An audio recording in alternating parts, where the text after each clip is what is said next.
Well, hello, ladies and gentlemen. Today, we are going to talk about a topic that I love, self-worth, self-value, self-esteem, self-confidence. So what are those equations when it comes to how we view ourselves and sometimes how we view others too as well? When it comes to codependency, having a low self-esteem is something that can be rather common. A lot of times that low self-esteem, we feel like we have low self-worth. We feel like we're not being valued for what we're giving, like we're contributing and we're giving so much, but nobody's seeing value in it. We start to feel like we're losing self-confidence in our abilities to do things and feeling just kind of on that part of being worthless. I mean, really just a really place that is not very fun to be at, and I am one who can relate to that. I can understand that. I've been in that place before.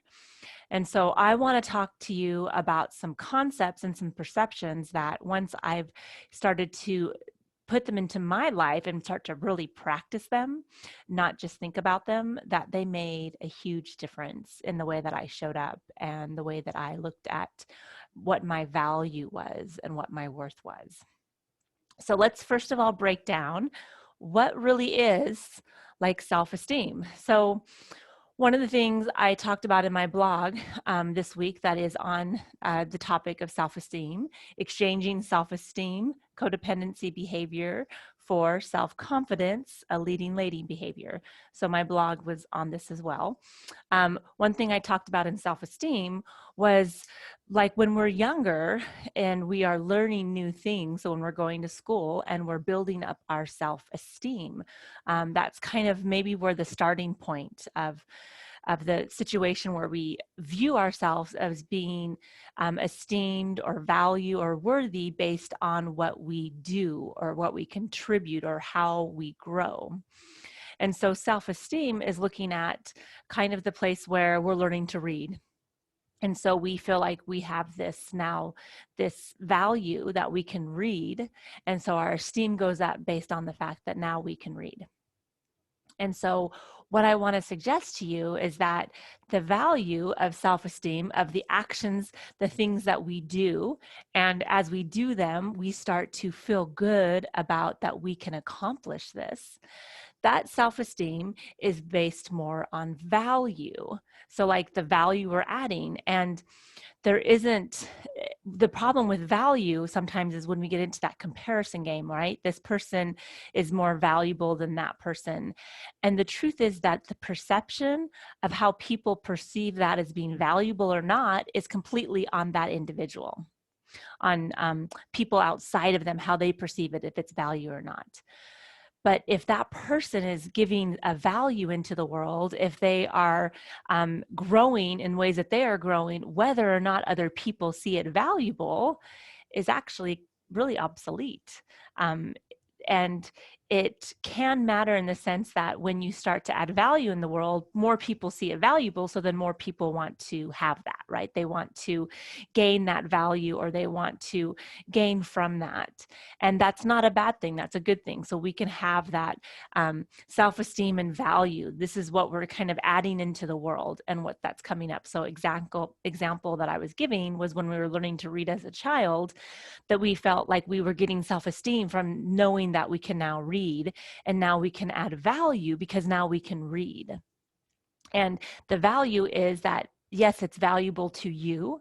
You can make it valuable more into the world if you like start writing, or if you just absorb information that people give and you start to use it into your life. Sure, there's definite value in that.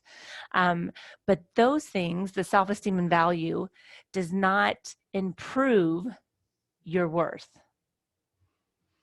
And so that's a really interesting, or a key point I want to really make in this video this week, is that your self-esteem and your value does not equate your self-worth. So now that you can read, or now that you know how to do math, or when you're younger, you know how to do those things, that doesn't make you more worthy of anything.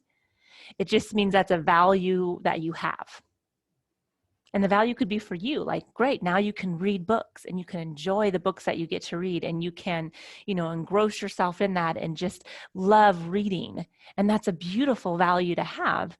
And then you can also do it where you start to write, because now you've read and you understand things, and now you write and you put that out in the world, and you're putting value out into the world. Whether or not someone reciprocates that as value is on them, however they choose to look at that. But you adding that value, you having that self-esteem, these are all things that are good to reach for. These are goals to have for yourself that are, I believe, a really great asset and can help you grow as an individual. Because through the obstacles of learning how to read, of learning math when you didn't understand things, right? So you had those moments where you totally didn't understand what you were trying to learn, but you kept on doing it because you saw value in the idea that now I can read and I want to even do better at it. So you even put the value on that and saw that it was worth the challenge to do it. So here's the self-esteem and value equation. So I want to dive into the self-confidence and self-worth when it comes to a leading lady quality. One of the best definitions I've ever heard of self-confidence is that you are able to be present in any situation. Like, you're going to put yourself out there and experience any emotion and know that you have your own back, that it's going to be okay. Like, you are, in other words, you are really willing to fail out in this world, and fail multiple times, not just once, but multiple times, and not make that diminish your self-confidence, because see, you have your back and you know your worth. And the truth is, because you are a human being and you are here on this earth, you already are 100% worthy. You don't have to prove your worthiness to anybody. You don't have to justify that you're worthy. You don't have to explain yourself about why you think you're worthy or not.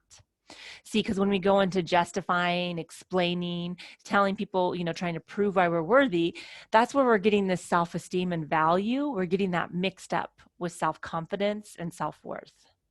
We're getting these two mixed up, understanding that they are two different ways of seeing value and worth, and not one is better than the other, but they stand alone on themselves. Like, having value, it stands alone on itself, whether or not, like I said, you use that value and you read books and you learn more and you grow from that. That's the value you're adding to yourself every day. Whether or not you put anything else out into the world, it doesn't matter, unless that's what you want to do, right? So this self-esteem and value is on you. And this is, great. This self-confidence and self-worth you already have, especially when you start to embrace the fact that, understanding that I can experience all emotions, all situations. I can allow people to see the way that they see things and not have it interfere into me on how I see things.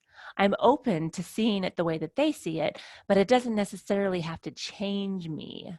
I don't have to have it change me. I can still be me and be present and be me and love who I am, because I already know I'm 100% worthy, because I'm a human being. I'm 100% lovable and I'm worthy. There's nothing wrong with me. I don't need to be fixed.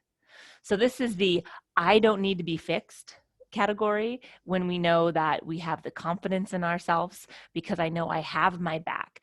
I don't have confidence. So having, like, being confident in your actions is underneath the self-esteem. And like I said, that's where I think we get confused. We think because I learned how to do something, I have more self-confidence. And that means that you're just competent in that action or in doing that certain whatever it is. But having self-confidence is a completely internal perspective. So again, this is outward. So this is outside of us, right? So this is the outside. And then this right here is the inside. It's the inside job. So we have the outside part and the inside part. They are not competing factors. They're more complementary factors. So one of the things I was thinking about when I wrote my blog is I was thinking about the concept where we see something that love who you are. So you see like that quote or, along the lines of just love who you are, love where you are. That is self-confidence and self-worth. That is that you embrace where you are. You don't feel like you need to be fixed. You're already 100% complete the way you are. You're 100% worthy. There's nothing that needs to change. And then there's the other thing, that grow where you're planted. Become more of who you want to be. That is self-esteem and value. That is where you decide to go forward in that and grow in that and grow in self-esteem and grow in value. And like I said, that when it comes to codependency, we think low self-esteem is, when we're coming across and we're having that low self-esteem, and why I want to exchange it for self-confidence. Instead of having low self-esteem, to have self-confidence as a leading lady, is esteem, again, is based on more outside of us, on the things that we do, what we contribute, how we show up in the world. Self-confidence is that I've got my back. I know that I'm already 100%. I don't need fixing. I'm not broken.